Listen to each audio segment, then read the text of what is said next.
Boa noite, igreja. Muito obrigado pela recepção, presbítero Daniel. Obrigado pelo convite. É um prazer estar aqui, compartilhando a palavra do nosso Deus, meditando nas sagradas Escrituras.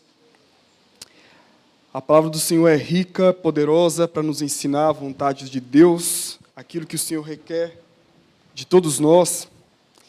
E nessa noite, nós vamos meditar um pouco em um dos profetas do Antigo Testamento, Miqueias. Particularmente, gosto muito dos profetas do Antigo Testamento, aprendo muito com todos eles. Quero que os irmãos abram a palavra do Senhor no profeta Miqueias, no capítulo 7. Miqueias, capítulo 7.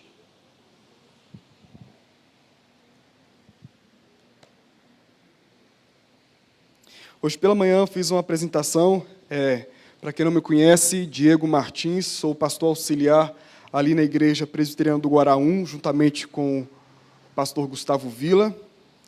Atualmente também sou professor de ensino religioso no Colégio Mackenzie Brasília, para o Fundamental 1º. Sou casado há 11 anos, tenho 3 filhos, a qual a mais velha tem apenas 5 anos, e a mais novinha tem apenas 1 ano e 2 meses. Eu louvo a Deus porque reconheço que tudo que eu vivi e tenho vivido é obra da graça de Deus.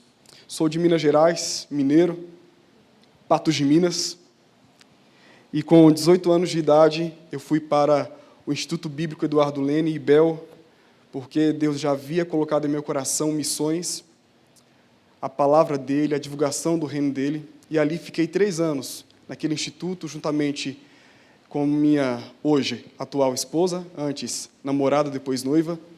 Nós estudamos a palavra do Senhor com vistas a sair por esse mundo afora pregando o Evangelho. E Deus nos deu a oportunidade de ir em alguns lugares do Brasil, Manaus, aqui mesmo no interior de Goiás, São Paulo, Minas Gerais, pregando a palavra, mas o Senhor nos trouxe de forma definitiva para ficar aqui em Brasília. E aqui estamos já há 10 anos, vai fazer 10 anos. 10 anos já em Brasília, e eu vim para trabalhar com ministérios infantis, com o Ministério Infantil, Ministério de Música, e para observar, vocês tocam bem, cantam muito bem, parabéns. O louvor foi abençoador. Que Deus continue abençoando vocês.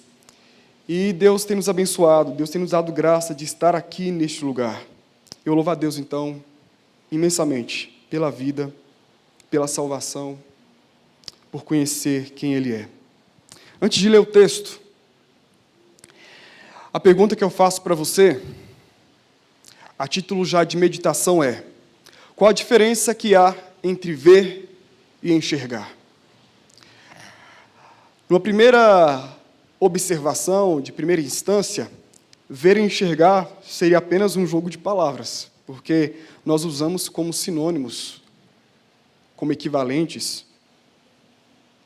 Mas isso, no aspecto biológico, tem uma diferença. Inclusive, foi este o estudo de Watanabe, um dos cientistas da Universidade de Tóquio, porque ele conseguiu provar que existe diferença na relação como o cérebro trabalha. Existe diferença entre ver e enxergar. Ver, segundo os estudos, trata-se de um aprofundamento da visão. É quando eu olho para um objeto, consigo analisá-lo e mais, consigo guardar conhecimento a respeito daquilo que eu acabei de ver. Existe um aspecto emocional que envolve o ver. Eu guardo aquilo. Eu estou vendo algo com profundidade, com uma estreiteza que não há quando eu apenas enxergo. Porque, segundo o estudo, o nosso cérebro, quando apenas enxerga, vê elementos, vê coisas, mas nada daquilo fica gravado, fica fixado, está de fato interiorizado. Então, segundo a ciência, ver e enxergar não são apenas 2 palavras correlatas, mas são 2 palavras que expressam situações e até mesmo movimentos cerebrais diferentes. E hoje, no texto que nós vamos ler de Miqueias, no capítulo 7, do versículo 1 ao versículo 7, nós vamos perceber alguns objetos que o profeta viu, não enxergou, ele viu, ele percebeu com profundidade, ele adentrou e aquilo marcou a sua alma, o seu coração, sua mente. Então, eu quero te convidar a ler comigo Miqueias, capítulo 7, versículo 1 ao versículo 7. E a palavra do Senhor diz assim: Ai de mim, porque estou como quando são colhidas as frutas do verão, como os rabiscos da vindima. Não há cacho de uvas para chupar, nem figos temporãos que a minha alma deseja. Pereceu da terra o piedoso, e não há entre os homens um que seja reto. Todos espreitam para derramar sangue, cada um caça a seu irmão com rede.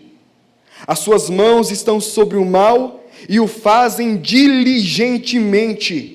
O príncipe exige condenação, o juiz aceita suborno, o grande fala dos maus desejos da sua alma, e assim todos eles juntamente urdem trama.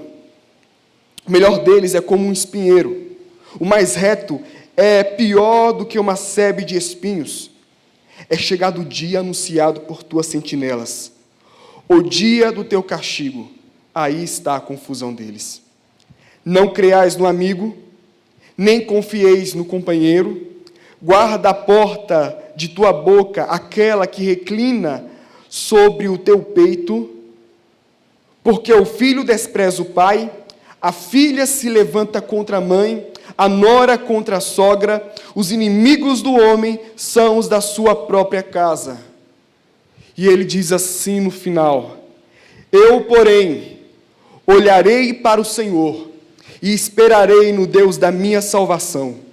O meu Deus me ouvirá. Mais uma vez, eu, porém, olharei para o Senhor e esperarei no Deus da minha salvação. O meu Deus me ouvirá. Feche seus olhos. Vamos fazer mais uma oração. Senhor, tua palavra foi lida.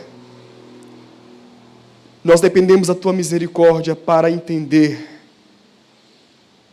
Nós dependemos da tua misericórdia para viver a correção e viver também os ensinos que promovem edificação para o nosso coração. Que o Senhor derrame teu Santo Espírito nessa noite em nosso meio. E que haja um despertar do nosso coração para ouvir a tua voz. Em Cristo Jesus. Amém e amém. Profeta Miqueias. Sabemos pouco sobre esse homem.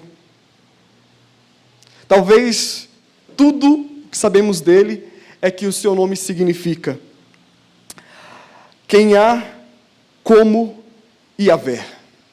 Uma pergunta. Um homem cujo nome é quem há como Yahvé. Esse homem era nativo de Morosete, uma pequena cidade ali no interior da Palestina, muito perto de Jerusalém, também um pouco perto daquela faixa conhecida como faixa de Gaza.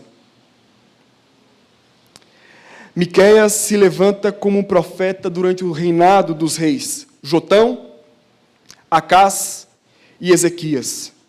O que aproximadamente pode se contabilizar um ministério de quase 50 anos, aquele homem se levantando e como porta-voz do Senhor, falando abertamente para todos qual era a vontade de Deus. E o contexto de Miqueias é um contexto de tensão. Certamente esse homem, quando ele começa a pregar a palavra de Deus, a divulgar a vontade de Deus para o povo de Judá, naquele período existia uma tensão, digamos, universal. Por quê?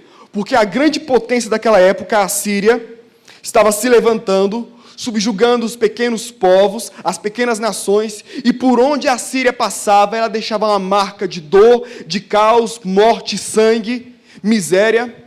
E aquele homem, então, está pregando, inicia o seu ministério possivelmente nesse contexto de tensão quase que global.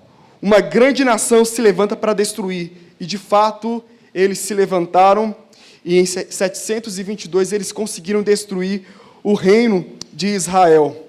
Mas o reino de Judá estava ali intacto, vivendo e percebendo todas essas tensões políticas entre nações. Mais tarde, o próprio povo, a própria nação ali de Judá, eles recebem sobre si a pesada mão de Deus através, não agora do Império Assírio, mas do Império Babilônico. Além dessa tensão que se inicia no início do ministério do profeta, ele percebe também que durante o reinado de Acás, o povo de Judá, começa a viver uma prosperidade. Naquele contexto político, ele olha para um lado e vê o povo crescendo financeiramente. Judá agora começa a coordenar um comércio entre um porto e a cidade dos interiores. Havia conforto, casas lindas, segurança, paz. Eles haviam comprado a paz, porque nesse contexto aqui, eles pagavam tributos para viver uma utopia, uma falsa paz, que por qualquer coisa poderia explodir e viver em guerra. Miqueias era considerado o profeta do caos, porque por onde ele ia, por onde ele passava, eu imagino, o povo dizendo, lá vem aquele profeta, só abre a boca para falar, para acabar com a nossa graça, só abre a boca para falar de caos, lá vem o profeta do caos, lá vem aquele profeta chato demais. E Miqueias, então, ele lutava porque ele acreditava que a fé levava o povo à justiça social e levava o povo à santidade pessoal. Mas quando Miqueias analisava o seu contexto social, ele percebia que não havia justiça, tão menos não havia santidade. E no capítulo 1, no versículo 6, do próprio livro aqui, do profeta Miqueias, Miqueias relata, o povo me diz, pare com essas profecias, não diga isso, não é possível que Deus fará cair tamanha desgraça sobre todos nós. Miqueias está relatando aquilo que o povo dizia para ele. O povo olhava para Miqueias e dizia, Miqueias, cale a boca, ou pare de falar isso que você sempre fala. Não é possível que você serve esse Deus, porque o Deus que nós servimos, certamente não fará cair toda essa desgraça, tudo isso que você diz que vai cair sobre nós, não é possível. Era essa compreensão e era essa relação que havia entre o povo e o seu profeta.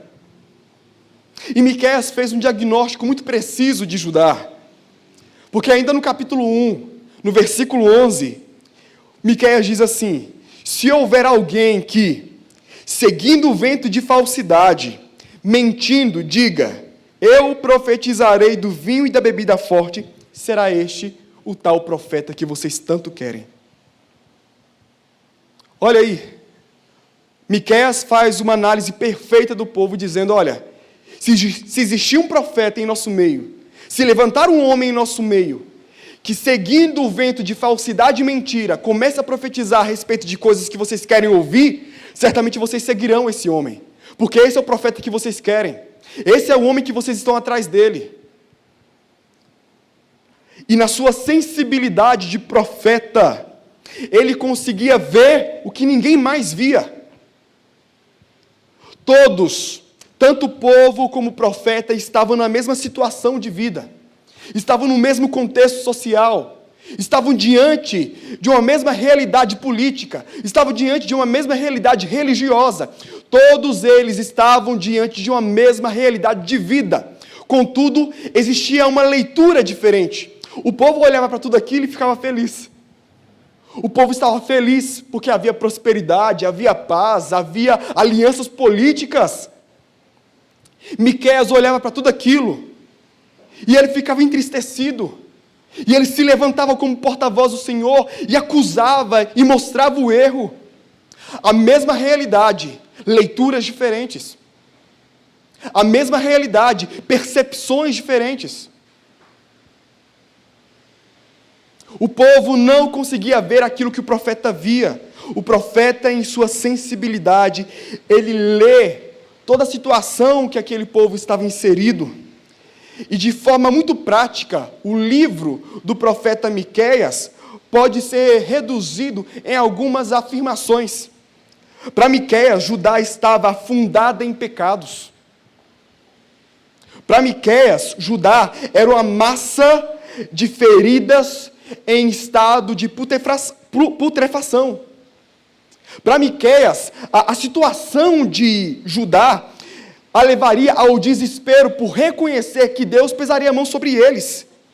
Para Miqueias, Judá era como se fosse um corpo morto que precisava ser sepultado. O profeta chegou a essas conclusões porque tudo aquilo que ele via o levou, por meio de sua sensibilidade, a concluir isso. De forma específica, a pergunta que eu faço para o texto é: o que de fato ele estava vendo? O que de fato estava diante da visão do profeta? Para ele chegar a tais conclusões. O que de fato estava diante da sua visão? E nessa noite, então, eu quero meditar com vocês e perceber aqui no texto o que não se vê, o que se vê e o que devemos ver. O que não se vê,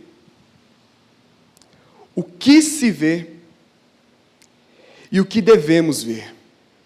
Primeiramente, no versículo 1, nós percebemos aqui aquilo que o profeta não via. Ele olhava para a sua realidade de vida, ele encarava tudo aquilo que estava diante dele, mas faltava. Ele via a ausência de algo, ele via a carência de algo. O que é que faltava no âmbito da visão do profeta? Versículo 1, ele disse: ai de mim! Imagina esse ai como um grito que vem do fundo da alma de alguém que está realmente entristecido pela realidade do povo. Ele grita: ai de mim! Porque estou como quando são colhidas as frutas do verão. Israel era um povo agrícola. Um povo que conhecia muito bem aquela ciência de plantar,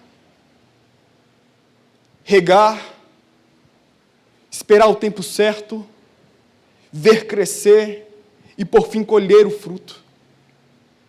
E em Israel, todo o seu calendário civil era praticamente pautado nessa condição de plantar e colher.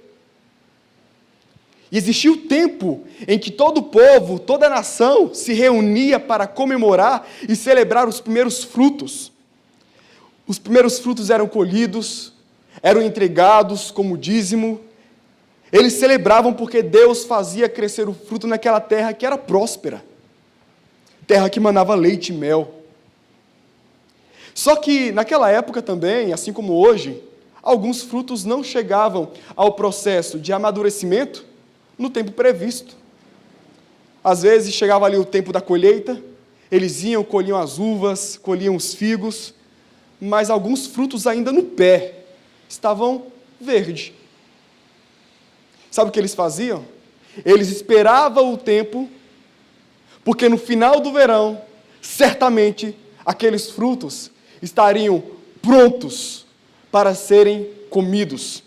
Esses frutos do verão, eram iguarias. Eram iguarias. Todo homem, todos aqueles que tinham seus terrenos, plantavam, aguardavam então por esse momento onde eles poderiam pegar as suas iguarias. Frutos do verão, que estavam ali, prontos para serem comidos.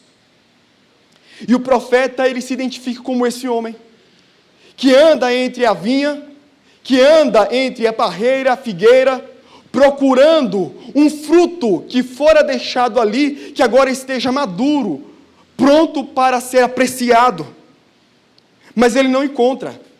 E aqui o profeta está usando uma metáfora, que significa, na verdade, no contexto de Israel, o homem justo, o homem perfeito, o homem que ama a Deus, que é reto, que é temente ao Senhor.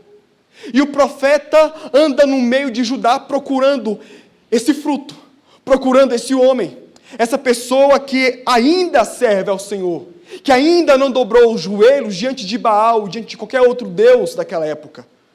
Ele está procurando. O profeta se vê então nessa busca incessante.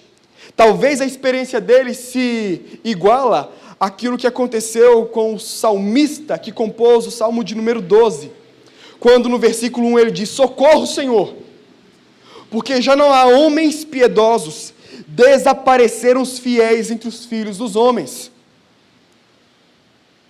A mitologia grega, a filosofia grega, conta a história de Diógenes, um filósofo. Não se sabe se esse personagem de fato foi real, mas Diógenes era conhecido como um grande filósofo que deixou de morar numa casa para morar na rua, dentro de um grande barril, e ele perambulava pelas ruas de sua cidade, carregando uma lamparina durante o dia. Imagina um homem andando à tarde, num sol quente, com uma lamparina acesa nas mãos, e as pessoas perguntavam: por que você está andando por aí com a lamparina nesse horário? E ele dizia: eu estou à procura de um homem que seja honesto aqui. Nessa escuridão moral que nós vivemos, eu estou à procura de um homem que seja honesto. E quando eu olho para o profeta, percebo que o profeta não tem uma lamparina qualquer, ele tem a palavra de Deus, que é luz verdadeira, e ele anda entre o povo de Deus procurando um homem que fosse reto. Ele procura um fruto de verão, mas ele não encontra. E ele chega à conclusão, versículo 2: pereceu da terra o piedoso, e não há entre os homens um que seja reto. O termo piedoso é um termo que muitas vezes é usado de forma pejorativa. Não sei se você já ouviu essa frase, essa palavra em alguma frase pejorativa no tipo: olha lá, o piedoso. Talvez não, né? Talvez ouviu: olha lá, o santarrão, o santo, a santa. Usa-se muitas vezes esse termo piedoso para denegrir a imagem de uma pessoa que quer viver de forma agradável e conforme a vontade de Deus. O termo piedoso, que vem do latim pio, significa devoto. Alguém que ama coisas religiosas. Mas esse significado do latim para nós não tem tanta importância como o significado do hebraico, de onde a Escritura Sagrada realmente foi traduzida para todos nós, porque o termo no hebraico é yachar, o termo piedoso no hebraico é yachar, e esse termo traz a ideia para nós de alguém que é reto na vertical. Atenção, alguém que é reto na vertical. A palavra piedoso traz a conotação de alguém que é reto na vertical, dando a implicação para mim e para você de que essa pessoa é uma pessoa que está em conexão com os céus. É uma pessoa que anda na terra, que está na terra, mas ele está totalmente conectado aos céus. O piedoso é aquele que é encontrado aqui, no terreno, debaixo do sol, mas que possui princípios e ética que provém dos céus. O piedoso é encontrado aqui, debaixo do sol, pisando esse chão, mas ele possui uma moralidade, uma vivência com aquele que é eterno, com aquele que é altíssimo. Isso significa ser piedoso, é estar reto de forma na vertical, é não ter erro, é não ter um desequilíbrio para cá ou nem para lá, mas é estar conectado com os céus. Onde estão os piedosos? Onde estão os homens? Onde estão as mulheres que são retos, retas, de forma vertical? que estão conectadas com o Senhor Deus Todo-Poderoso? Onde estão os piedosos? No Brasil, essa é uma pergunta que eu devo fazer, que você deve fazer todos os dias. Onde está o piedoso?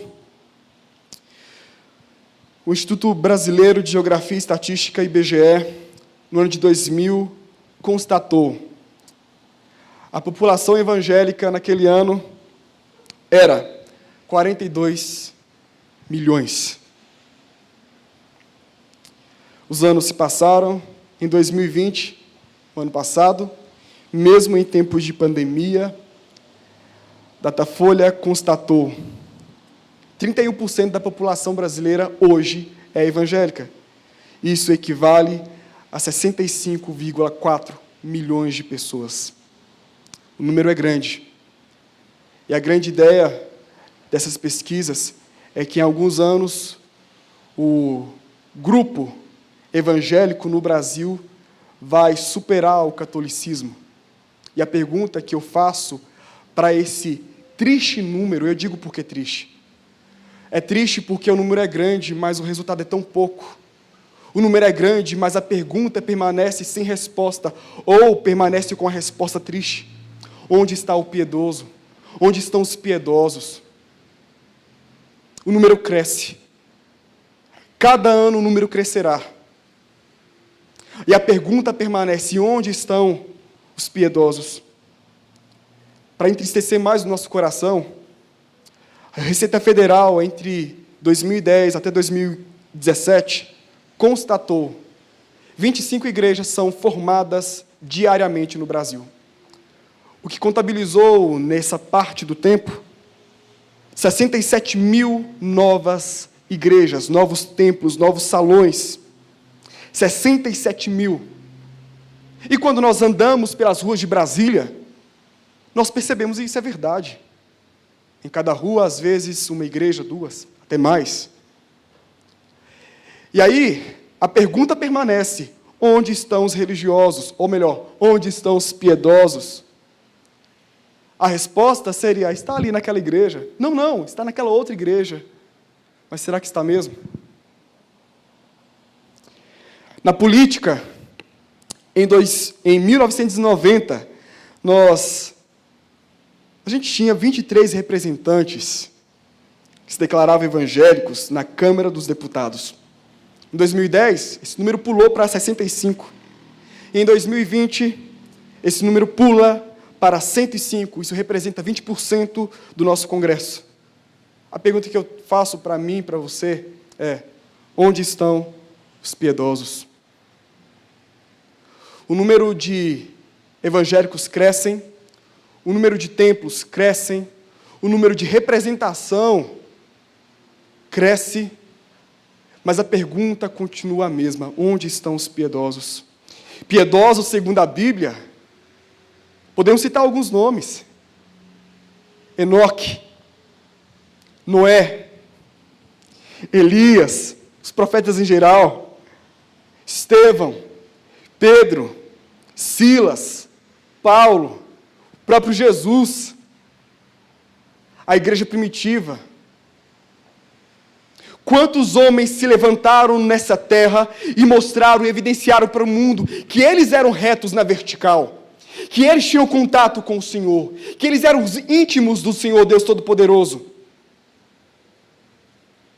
E a conclusão que o profeta chega é que, quando o piedoso desaparece, se levanta sobre a terra o corrupto, se levanta sobre a terra o criminoso, se levanta sobre a terra os caçadores de homens, aqueles que estão à espreita do sangue.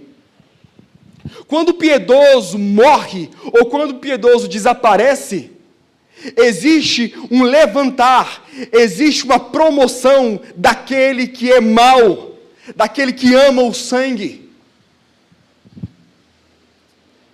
Quando o piedoso silencia-se, quando o piedoso se cala, as nossas ruas, as nossas praças, os nossos parques, nossas cidades e até mesmo muitas igrejas são dominadas por aqueles que desejam e amam o sangue. Criminosos. O profeta olha e diante de sua visão, ele vê a ausência. Ele vê a falta do piedoso, a falta daquele que é reto na vertical. Mas não apenas isso, agora nós entramos no segundo ponto, onde nós percebemos aquilo que o profeta via. E afirmamos isso com base nos versículos 6, 4, 5, 3, 4, 5 e 6. O profeta vê a sua realidade e ele percebe o pecado. Olha o que acontece aí no versículo 3. Ele diz o seguinte: as suas mãos estão sobre o mal e o fazem diligentemente. O profeta, quando olha para a sua realidade, ele não vê o piedoso, mas ele consegue ver de forma muito nítida, muito clara, o pecado que se levanta. Ele vê o pecado. E no versículo 3, de forma muito específica, ele está falando de uma unidade para o mal, de uma unidade para a maldade. Ele vê homens se levantando, homens que estão tecendo juntos uma grande rede, uma rede gigantesca de maldade. Ele vê homens se levantando e juntos, com as suas próprias mãos, tecendo uma rede, uma estrutura que viabiliza o mal. Esses homens, eles trabalham com alegria, eles trabalham com disposição, eles trabalham de forma ordeira, eles trabalham de forma inteligente, e eles arquitetam meios, formas, circunstâncias, pelas quais eles agirão com maldade. Nós estamos diante de uma estrutura de maldade, e onde há mal, onde há uma estrutura, certamente há também um outro lado. Ao lado daquela pessoa que foi violentada, daquela pessoa que não tem apoio, daquela pessoa que não tem ajuda. Sabe por que eu digo isso? Porque o próprio texto nos diz como era o esquema de corrupção, de imoralidade daqueles homens. Porque o texto no versículo 3 continua dizendo: o príncipe exige condenação, o juiz aceita o suborno e o grande fala dos maus desejos de sua alma. Príncipes, juízes e grandes estão unidos, juntos, com as próprias mãos, tramando sistemas, mecanismos pelos quais eles trarão a maldade à tona. E se eles estão unidos assim, os outros estão sem proteção. Os outros estão padecendo, estão sofrendo, e o profeta está vendo tudo isso, e o profeta se entristece com tudo isso. O povo permanece apático, mas o profeta vê o pecado estampado no povo. Unidade para o mal. Unidade para o mal. A impressão que eu tenho quando eu li esse texto para trazer meditação para os irmãos é que o profeta Miqueias está aqui. Parece que ele está no nosso contexto social, nos nossos dias. Mas isso também foi a realidade, triste realidade, no seu tempo. Príncipes, juízes, poderosos, que amam o erro, gananciosos, tramam o mal. Tramam o mal. E no versículo 4 ele diz assim: o melhor deles é como um espinheiro. O mais reto é pior do que uma sebe de espinhos. Quem em sã consciência abraçaria um espinheiro? Quem em sã consciência passaria por meio de uma sebe, ou seja, um muro de espinhos? Qualquer homem, qualquer pessoa que ultrapassa essa barreira de espinhos, se passar de forma lógica, de forma racional por ela, passará com a consciência de que ele sairá ferido. Em outras palavras, o profeta está dizendo: qualquer relação, qualquer contato que um pobre, que um fraco, que um homem, que um fiel tiver com esses homens, com essa trama, certamente sairá ferido. Não dá para entrar nessa estrutura de poder, não dá para entrar nesse jogo de poder e não sair ferido. E não dá para confiar nesses homens. Quem confiaria em alguém que não se pode abraçar? É espinho. Não podemos confiar nestes homens. O pecado está estampado, começa lá de cima, dos grandes. Depois de falar do pecado, quanto essa unidade para o mal, ele ainda fala do pecado em outro aspecto. A partir do verso 5, ele vai falar sobre a desintegração das relações e a corrupção dos afetos. Ele fala que o homem não pode mais confiar no seu vizinho. O homem não pode mais confiar no seu amigo. Confiar naquela que repousa a cabeça sobre o seu peito, em outras palavras, sua esposa. O homem não pode mais confiar nas pessoas da sua própria família. Existia na época, como também existe hoje, uma desintegração das relações. Não se confia mais nas pessoas.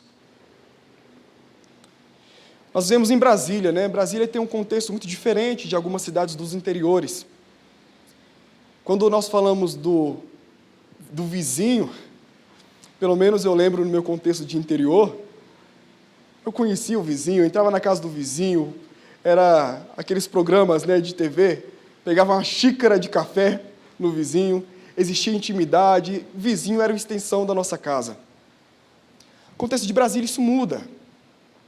Quando nós pensamos do vizinho, pelo menos a única coisa que nós desejamos, nós queremos daquele que é o nosso vizinho, é que ele seja uma pessoa de boa índole. E que seja uma pessoa pacificadora, que não traga nenhum malefício para o contexto onde nós moramos. Mas no contexto aqui de Judá, do profeta Miqueias, nós temos um contexto de não dá para confiar de forma alguma, mesmo que seja à distância. Não dá para confiar no vizinho, tão menos naquele que eu posso chamar de amigo. Não existe troca de afeto, não existe troca de segredos, não existe abrir o coração, partilhar aquilo que sinto para alguma pessoa, não existe nada disso, não existe amizade. Nossos dias não é diferente. Quantas pessoas padecem e estão em clínicas porque carecem de uma boa e verdadeira amizade? Naquele contexto não existia amigo. Casamento, eu não posso confiar na minha esposa, porque traição era a palavra que estava em voga. Naquele contexto não se confiava na esposa, e talvez a esposa não pudesse também confiar no marido. As relações estavam desintegradas. A família, o filho era traiçoeiro, o pai não dava para confiar nele, a mãe e a filha viviam em brigas. Nora, isso vem de muito antes. Existia guerra dentro da própria casa. As relações estavam desintegradas. Existia corrupção dos afetos.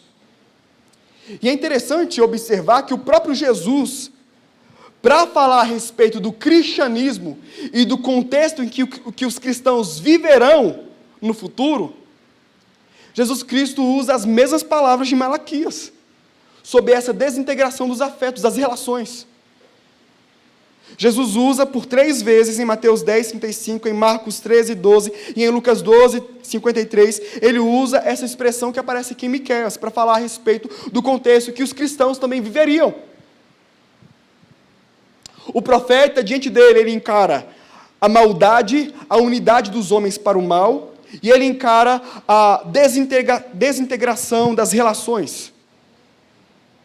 Mas ele também consegue perceber, naquele contexto, a justiça de Deus, porque no versículo 4, na parte B, diz assim: é chegado o dia anunciado por tuas sentinelas, o dia do teu castigo. Aí está a confusão deles. É chegado o dia anunciado por teus sentinelas. Deus sempre alertou o povo a respeito do castigo. O povo nunca ficou na ignorância. Deus sempre levantou os seus sentinelas. Sentinelas aqui eram um soldado que ficava sempre à disposição para ver se ao longe vinha ou não um perigo iminente. E se esse perigo chegava, se aproximava, esse sentinela alertava toda a cidade. E aqui sentinela é uma linguagem para representar o profeta, o homem de Deus. E durante toda a história, Deus sempre levantou homens para anunciar como sentinelas o perigo iminente que o pecado traria ao povo. E os profetas se levantavam, os profetas anunciavam, os profetas diziam, os profetas convidavam a todo o povo ao arrependimento. E o povo fechava, tampava os ouvidos, fechava os olhos. O próprio profeta Miqueias, ele termina a sua pregação, e 12 anos depois que ele termina a sua pregação, a Babilônia vem e destrói toda aquela região de Judá. Ele foi um porta-voz de Deus anunciando. É por isso que ele diz, é chegado o dia, está chegando o dia, que os profetas já anunciaram, já alertaram, vocês são indesculpáveis. Agora não adianta chegar para Deus e falar, ó Deus, a gente não sabia, perdão. Não adianta, o castigo virá. O perdão de Deus pode vir, se houver arrependimento. Mas Deus vai pesar a vara sobre vocês. Deus sempre alertou o povo, e o dia do castigo viria. E diz no finalzinho do versículo, aí está a confusão deles. Confusão aqui, perplexidade, estar sem rumo, desnorteado, consternado. Imagine um povo que ficaria confuso. Imagine pessoas que ficam confusas. São as pessoas que possuem uma teologia equivocada a respeito do seu Deus. Lembra que eu disse para vocês no início? Que o povo dizia para Miqueias, não é possível que Deus vai pesar a mão sobre nós, o povo dele. Não é possível que tamanha desgraça cairia sobre nós, o povo da aliança. Teologia equivocada, né? Porque o povo da aliança deveria se lembrar que eles tinham promessas de Deus, mas eles também tinham promessas boas de Deus, mas eles também tinham promessas de correção, promessas que Deus ia fazer cair a vara sobre eles, caso eles quebrassem e transgredissem o princípio da aliança. Eles ficariam confundidos, porque eles não entenderiam. E agora? Nós não somos povo de Deus porque a vara caiu sobre nós. Nós não somos o povo do Deus Santo, eleito, escolhido, porque Deus veio nos corrigir, usando ainda esse povinho aqui, que são os babilônios. Eles ficariam desnorteados. A teologia fraca deles não conseguiria dar para eles agora a base necessária para que eles pudessem encarar o dia do castigo de Deus. Eles ficariam desnorteados, porque sua teologia fraca não daria para eles a direção, o norte, para entender tudo aquilo que estava acontecendo. O profeta olhava para a sua realidade, e ele via, de um lado, o pecado, mas também via, de outro lado, Deus armando a sua vara, preparando já para castigar o povo. O profeta via isso. Nós percebemos aqui, nesse texto, aquilo que o profeta não via. Percebemos também no texto, aquilo que o profeta conseguia ver de forma muito nítida, o pecado. E se há pecado, a justiça de Deus. Porque Deus vai punir o pecado. Mas o profeta, imagino eu, na sua situação, ali no meio de todo aquele caos, ele poderia dizer para si mesmo, se eu mantiver os meus olhos fixos, na ausência do homem piedoso, eu vou entrar em crise. Minha fé não pode subsistir quando eu permaneço com meus olhos naquilo que não vejo. Mas se eu também colocar os meus olhos sobre aquilo que estou vendo, que é esse pecado estampado, que é a justiça de Deus, minha fé também não subsiste. Eu preciso de força para encarar a minha vida. Eu preciso de força para abastecer a minha fé. Se olho para um lado, ou se olho para o outro lado, tudo que vejo ou que não vejo, não dá base suficiente para que minha fé esteja firmada e fortalecida. E é nessa hora que nós percebemos a resolução de fé desse homem. Porque ele diz para si mesmo: eu, porém, olharei para o Senhor e esperarei no Deus da minha salvação. O meu Deus me ouvirá. Eu, porém, olharei para o Senhor. Quero colocar os meus olhos firmados, fixos, naquele que é o meu Senhor. Eu quero colocar os meus olhos sobre o Deus poderoso. Eu quero colocar os meus olhos sobre o Deus que é eterno. Sobre Ele eu quero colocar os meus olhos. Para Ele olharei. Para o Deus da aliança, para esse eu quero olhar. Eu acho tão interessante isso, porque o profeta está dizendo: eu vou olhar para o Deus daquele que vem a condenação de Israel, daquele que vem a condenação de Judá, daquele que vem a vara, para esse Deus olharei, esperando a salvação. Olharei para Ele. E a pergunta que eu me faço diante de tudo isso é: como que eu posso olhar para Deus? Como eu posso olhar para Deus? Como você, meu querido, minha querida, pode olhar para Deus? O Deus invisível. Como eu posso enxergar com clareza esse Deus? Como eu posso ver com clareza esse Deus? Deus que é invisível. Eu olho para Deus, olhando para Jesus. Deus. Colossenses 1, versículo 15 diz que Jesus, Ele é a imagem do Deus invisível. Amém? Hebreus capítulo 1, versículo 3 diz que Jesus, o Filho, Ele é o resplendor da glória de Deus e é a exata expressão do seu ser. Eu olho para Deus olhando para o meu Jesus, porque Ele é Deus, Ele é o verbo da vida. Eu olho para Ele e minha fé é abastecida. E em João, no capítulo 3, versículo 14 a 16, tem algo incrível aqui.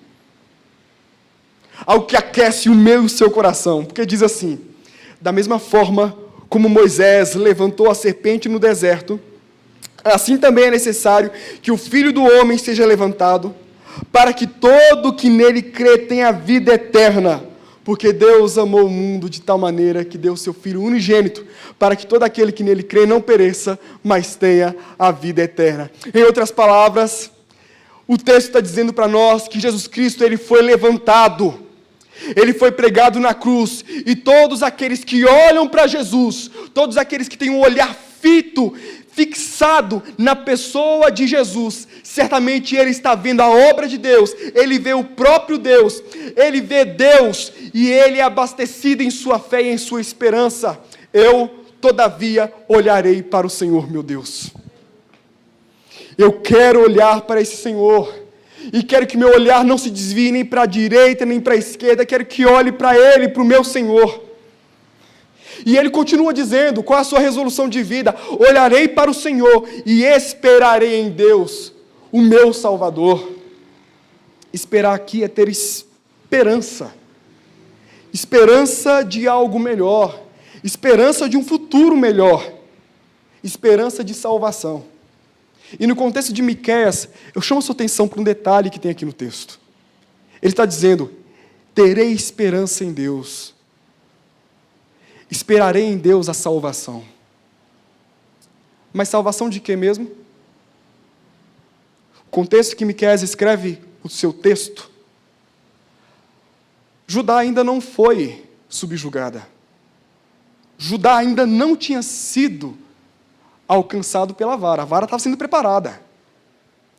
O juízo ainda não tinha caído sobre aquele povo. Mas o profeta diz: eu vou esperar pela salvação em Deus, antes mesmo de receber a punição de Deus. A minha espera em Deus não precisa ser ligada, não precisa ser ativada em meu coração, somente quando eu passar pelo mal. Eu espero pela salvação de Deus, antes mesmo de entrar no caos. Eu espero pela cura de Deus, antes mesmo de encarar a doença. Eu espero pela libertação de Deus, antes mesmo de encontrar a desordem em minha vida. A espera em Deus antecipa o caos. A espera em Deus antecipa o dia de morte. Eu espero em Deus hoje. A minha salvação está no Senhor. Salvação de quê? A salvação que eu preciso, porque amanhã eu vou enfrentar a poderosa e pesada mão de Deus, mas eu já espero pela salvação, porque aquele que tem poder para me julgar, terá poder para me salvar. Aquele que tem poder para me corrigir, terá poder para me abraçar. Eu esperarei no Senhor.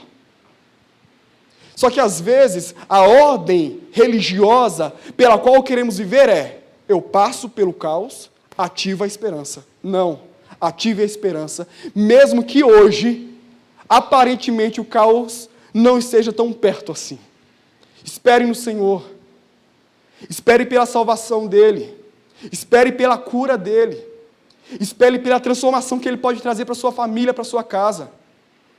Não precisa esperar o dia mau. Espere hoje, na convicção de que Ele tem poder. A minha esperança se antecipa aos problemas. E ele termina com algo que eu acho incrível. Eu já estou finalizando, irmãos. Ele diz assim: Deus me ouvirá. Eu vou olhar para o Senhor. Eu vou esperar por Ele, porque eu sei que Deus me ouvirá. Em outras palavras, a resolução do seu coração é: eu vou continuar orando. Eu vou continuar buscando. Daí eu e você, se nós estivéssemos ali no contexto do profeta, a gente ia falar para ele, né? Profeta, mas Deus já disse que não adianta, que a correção virá. Não adianta orar. A correção dele virá. Cala a boca e aceite. Mas o profeta entende que a oração não é um recurso emergencial no dia da dor. A oração é um recurso diário para a intimidade. Ele está dizendo para si mesmo: eu quero chegar no dia do caos, tendo abastecido a minha intimidade com Deus. Eu não uso a oração como recurso emergencial para os dias maus. Eu uso a oração como recurso diário para que a palavra do Senhor, para que eu seja íntimo da palavra do Senhor e seja íntimo desse Deus. E você? Como é a sua vida? Que a sua resolução nessa noite seja: eu olharei para o Senhor, eu esperarei nele, e mais, eu vou orar. Porque se amanhã o caos sobrevir sobre a minha vida, certamente a minha intimidade, a intimidade que eu terei com Ele, será necessário para abastecer a minha fé. A oração nesse sentido não é um recurso de emergência para: oh Deus, me ajuda aqui. Não, não. A oração é um recurso diário de intimidade. Eu sou amigo desse Deus. E mesmo que a vara dele caia sobre mim, eu permanecerei confiando nele. Sou amigo dele. Quero estar ao lado dele. E eu finalizo. Existem alguns estudos científicos que comprovam que é impossível, em alguns casos, uma pessoa permanecer equilibrada se a sua visão estiver de alguma forma ofuscada, tampada, até mesmo atrapalhada. Em outras palavras, para manter o equilíbrio, em muitos casos, quase na maioria das vezes, eu preciso manter uma visão clara, objetiva, transparente. Fato é que muitas vezes, quando uma pessoa fecha os olhos, ela pode ficar pendendo de um lado para o outro sem muita resistência. A nossa vida de fé, em nossa caminhada de fé, diante de nós, existem inúmeros obstáculos. Quantas vezes ao nosso redor a tempestade estoura, a guerra nos sobrevém, e o nosso olhar começa a ir para um lado e para o outro, devagar, e nós não concentramos naquele que devemos ver e enxergar. O desafio de fé que temos hoje é esse. Para não desequilibrar, para manter a nossa rota, para chegarmos até ali, lá, e conquistarmos a coroa da vitória, para vivermos inteiramente, plenamente, eternamente um dia diante dele, nós precisamos caminhar. Mas essa caminhada é necessário que eu e você, nós a façamos, tendo os olhos, tendo o olhar firmado naquele que é o autor e consumador da nossa fé. Que para esse ano de 2021, que carrega tanta incerteza para mim, para você, para todos nós, em vários âmbitos do viver, que você possa dizer para o seu próprio coração: a resolução da minha vida, a resolução de fé é: olharei para o Senhor, esperarei no Deus da minha salvação e não darei descanso, porque todos os dias eu vou orar, porque oração para mim é recurso de intimidade. Vou buscar o meu Senhor. Que nesse ano, você, meu querido irmão, minha querida irmã, você tenha essa resolução em sua vida. Aconteça o que acontecer, pode explodir o que for, que você olhe para o Senhor. Ele permanece no mesmo lugar, Ele permanece com o mesmo poder. Olhe para o Senhor. Feche seus olhos, eu quero orar por você. Vamos ficar em pé. Eu quero orar por você, que muitas vezes se encontra perdido e com o olhar em vários lugares, para que o Senhor possa te dar a oportunidade, a misericórdia, de olhar fixamente para Ele. Ó Deus, nós, o Teu povo, nos encontramos aqui, também alguns em suas casas, e a resolução da nossa fé nessa noite é essa: queremos olhar para Ti. Se alguém aqui, Deus, se encontra nessa noite perdido, com o olhar, Deus, divagando por vários e vários lugares, que nessa noite haja uma transformação, que haja uma mudança, que haja uma objetificação, Deus, que haja uma transformação, que todos possam começar a olhar para o Senhor, Pai, de forma perfeita, no sentido de entender, Deus, que nada nesse mundo pode e deve ganhar nossa atenção a não ser o Senhor. Restaura a nossa visão, Deus. Restaura a nossa condição de ver. Restaura, Pai, a nossa condição de enxergar e ver plenamente, totalmente o Senhor. Mesmo quando tudo parecer contrário, mesmo quando as coisas, Pai, começarem a caminhar de mal a pior, nós queremos manter a nossa visão no Senhor. Essa é a nossa oração, Deus. Em Cristo Jesus. Amém.